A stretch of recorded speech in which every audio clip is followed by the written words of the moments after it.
bà chẳng mấy nó này cũng chẳng bàn đăng piប្រព័ន្ធនីមួយហើយសិតតែជាលានបដ្ឋយើងអាចធ្វើបានសូមអធិស្ឋានបាទអញ្ចឹងមកដល់កន្លែងនេះលោកអ្នកគ្រូទាំងអស់គ្នាអាចមានចម្ងល់ឬក៏សំណួរអីទេ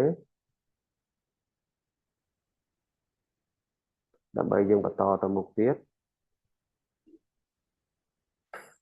បាទបើអត់ទេលោកអ្នកគ្រូទាំងអស់គ្នាយើងមួយទៀតហៅ clinical criteria for septic shock អានេះគឺជាលក្ខណៈវិនិច្ឆ័យ clinic ដែលបញ្ជាក់ថាអ្នកជំងឺមាន septic shock តែម្ដងបាទអញ្ចឹងអានេះគឺលោកគ្រូអ្នកគ្រូទាំងអស់ត្រូវចាំហើយបើ septic shock តើយើងត្រូវធ្វើយ៉ាងម៉េចអញ្ចឹងថ្ងៃនេះគឺយើងត្រូវរៀនជាមួយគ្នាអញ្ចឹងនេះជាលក្ខណៈវិនិច្ឆ័យបាទទី1ហៅ persistent hypotension require vasopressor បានន័យថាអ្នកជំងឺមានសម្ពាធឈាមនឹងចុះទាបដូចខ្ញុំបាននិយាយពីខាងដើមអញ្ចឹងទោះបីជាអ្នកជំងឺបានទទួលសេរ៉ូមច្រើនប៉ុណ្ណាក៏ដោយគាត់ព្យាបាលដោយសេរ៉ូមហើយបានន័យថាគាត់ព្យាបាលដាក់សេរ៉ូមដាក់អីហើយប៉ុន្តែវាអត់ឡើងសម្ពាធឈាមនៅតែទាបដដែល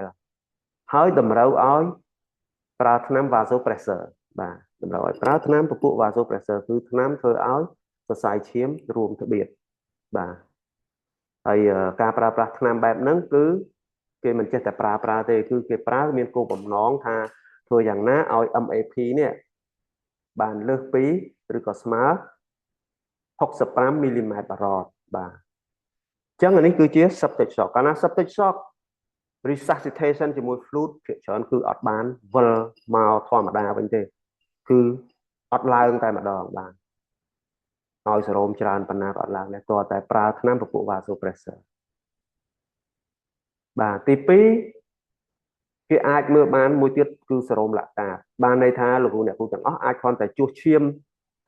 យកទៅមើលសារជាតិសេរ៉ូមឡាក់តាតបើសិនជាលទ្ធផលចេញមកសេរ៉ូមឡាក់តាតនឹងលើសពី2មីលីម៉ូលក្នុង1លីត្រអាហ្នឹងបានន័យថាគាត់មាន septic shock ហើយបាទប៉ុន្តែបើយើងមកឃើញវាលើសពី4មីលីម៉ូលបាទអត់កន្លែងនោះគឺជាសញ្ញាបាត់បានអត់គេហៅថាសញ្ញា hypoperfusion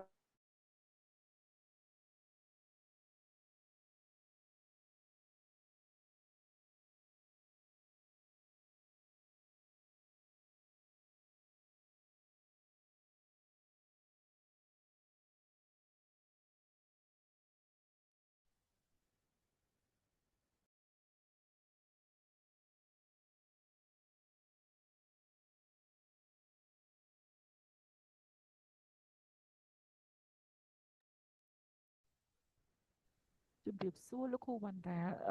អត់បានទទួលសម្លេងលោកគ្រូកំពុងតែមញូតលោកគ្រូ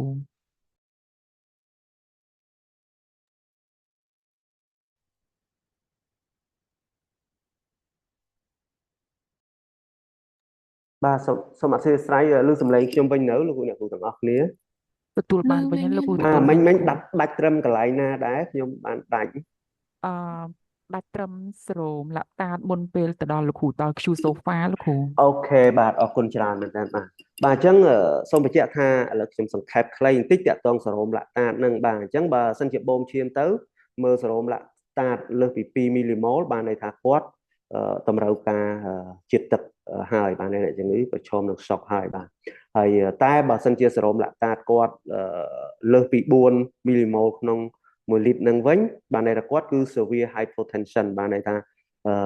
លំហូរឈាមទៅចិញ្ចឹមសរីរាង្គកាយគាត់ធ្ងន់ធ្ងរបានន័យថាវាខូចធ្ងន់ធ្ងរមែនទែនគឺទៅអត់បានទេអញ្ចឹងគឺប្រឈមនឹងការស្លាប់បើសិនជាសរោមលាក់តាត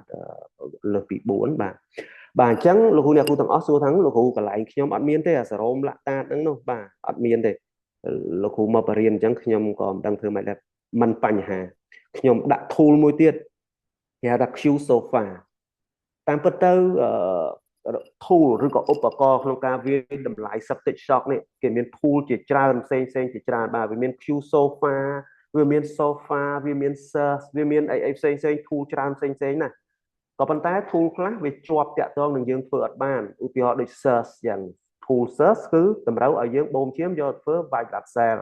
យើងមើលតាក់ទងបូមឈាមដែរអញ្ចឹងបើសិនជាយើងអត់បូមឈាមយើងធ្វើអត់បានទេប៉ុន្តែផ្ទុយទៅវិញខ្ញុំដឹងថាសិក្ខាកាមយើងចូលរួមថ្ងៃនេះភាគច្រើនគឺជាប្រភេទបុគ្គលិកសុខាភិបាលដែលនៅតាមមណ្ឌលសុខភាពនៅតាមមន្ទីរពេទ្យស្រុកនៅតាម clinic ឯកជនប៉ុន្តែ clinic ឯកជនយើងថាគាត់អាចមានប៉ុន្តែខ្ញុំផ្ដោតទៅលើអ្នកដែលអត់មានគឺយើងប្រើ Q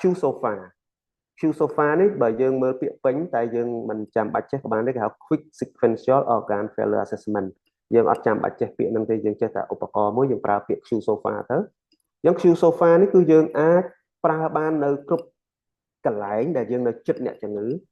បើយើងនៅក្នុងមន្ទីរពេទ្យគឺយើងនៅជាមួយអ្នកជំងឺយើងគ្រាន់តែវាតម្លៃគាត់តែត្រឹម3 criteria ទេ3លក្ខខណ្ឌយើងនឹងដឹងថាតើគាត់មាន septic shock ឬក៏អត់ហើយបាទអញ្ចឹងលោកគ្រូអ្នកគ្រូទាំងអស់នៅមណ្ឌលសុខភាពក៏អាចធ្វើបានឬក៏លោកគ្រូអ្នកគ្រូដែលបើកបន្ទប់ថែទាំខ្លួនឯងក៏ធ្វើបានថាតើ3លក្ខខណ្ឌហ្នឹងមានអីខ្លះបាទអញ្ចឹង3លក្ខខណ្ឌហ្នឹងគឺទី1តាក់ទងនឹង respiratory បានចង្វាក់ដង្ហើមអញ្ចឹងបើលោកគ្រូអ្នកគ្រូទាំងអស់គ្នាយកចង្វាក់ដង្ហើមទៅលើសឬក៏ស្មើ22ក្នុង1នាទីចូលបានមកបន្ទុកតែវាបានស្រួលបានប៉ុន្តែបើលោកគ្រូអ្នកគ្រូទាំងអស់សម្ពាធឈាមគាត់ហើយឃើញថា100ឬក៏ក្រោម100បាទ100ឬក៏ក្រោម100ហ្នឹងអាហ្នឹងបានមកបន្ទុកទៀតអញ្ចឹងមួយទៀតលោកគ្រូអ្នកគ្រូប៉ាន់ប្រមាណវាតម្លៃកម្រិតស្មារតីរបស់គាត់បើលោកគ្រូអ្នកគ្រូប្រើ AVPU ក៏បានឲ្យតចុះមក P បាទ AV ចុះមកដល់ V អាហ្នឹងបានន័យថាគាត់មាន mental alter mental state ហើយបានកម្រិតស្មារតីគាត់អត់ល្អហើយប៉ុន្តែបើលោកគ្រូអ្នកគ្រូប្រើ classical coma scale គឺបន្ទុកគាត់ក្រោម15បើ15ធម្មតាប៉ុន្តែឲ្យតែក្រោម15គឺគាត់មានបញ្ហាកម្រិតស្មារតីរបស់គាត់ហើយបាទអញ្ចឹងយើងមាន3 criteria ហ្នឹងខ្ញុំជឿថាលោកគ្រូអ្នកគ្រូទាំងអស់អាចធ្វើបានបាទអញ្ចឹងថាតើលទ្ធផលយ៉ាងម៉េចបើយើងបានបន្ទុក2ឬក៏លើសពី2អានោះគឺយើងគិតថាគាត់អាចមាន sepsis ហើយនឹងអាចឈានទៅរក septic shock ដែលជាកត្តាគ្រោះថ្នាក់ដល់អាយុជីវិតរបស់អ្នកជំងឺដែរបាទអញ្ចឹងអ្វីដែលយើងត្រូវមើលថែមទៀតថាតើអ្នកជំងឺបានខូចនៅមុខងារនៃសរីរាង្គកាយណាអត់ហើយបាទអញ្ចឹងនិយាយទៅគឺលោកគ្រូអ្នកគ្រូទាំងអស់គ្រាន់តែឃើញ3ហ្នឹងក្នុងចំណោម3ហ្នឹងបើមាន2ហើយត្រូវតែគិតថាអ្នកជំងឺប្រហែលជា sepsis ហើយអញ្ចឹងយើងត្រូវវាតម្លៃមើលទៀតថាតើប៉ះពាល់សរីរាង្គកាយណាដែលអត់ឧទាហរណ៍តម្រងនោមអញ្ចឹងទឹកនោមគាត់យ៉ាងម៉េចដែរឧទាហរណ៍បើសួតណាថាតើសួតគាត់យ៉ាងម៉េចដែរការដកដង្ហើមរបស់គាត់អានឹងយើងទៅមើលបន្តទៀតដែលយើងមើលសេរ៉ូមឡាក់តាតមើលអីអញ្ចឹងទៅបាទប៉ុន្តែសំខាន់លោកគ្រូអ្នកគ្រូទាំងអស់គឺប្រើ Q SOFA នេះគឺជា early recognition សម្រាប់គ្រប់គិលានុបដ្ឋាយើងទាំងអស់នៅគ្រប់កម្រិតដែលអាចធ្វើបានឲ្យតែយើងប៉ះនៅក្នុងបន្ទុកលើសពី2នៅក្នុងចំណោម3លក្ខខណ្ឌនេះ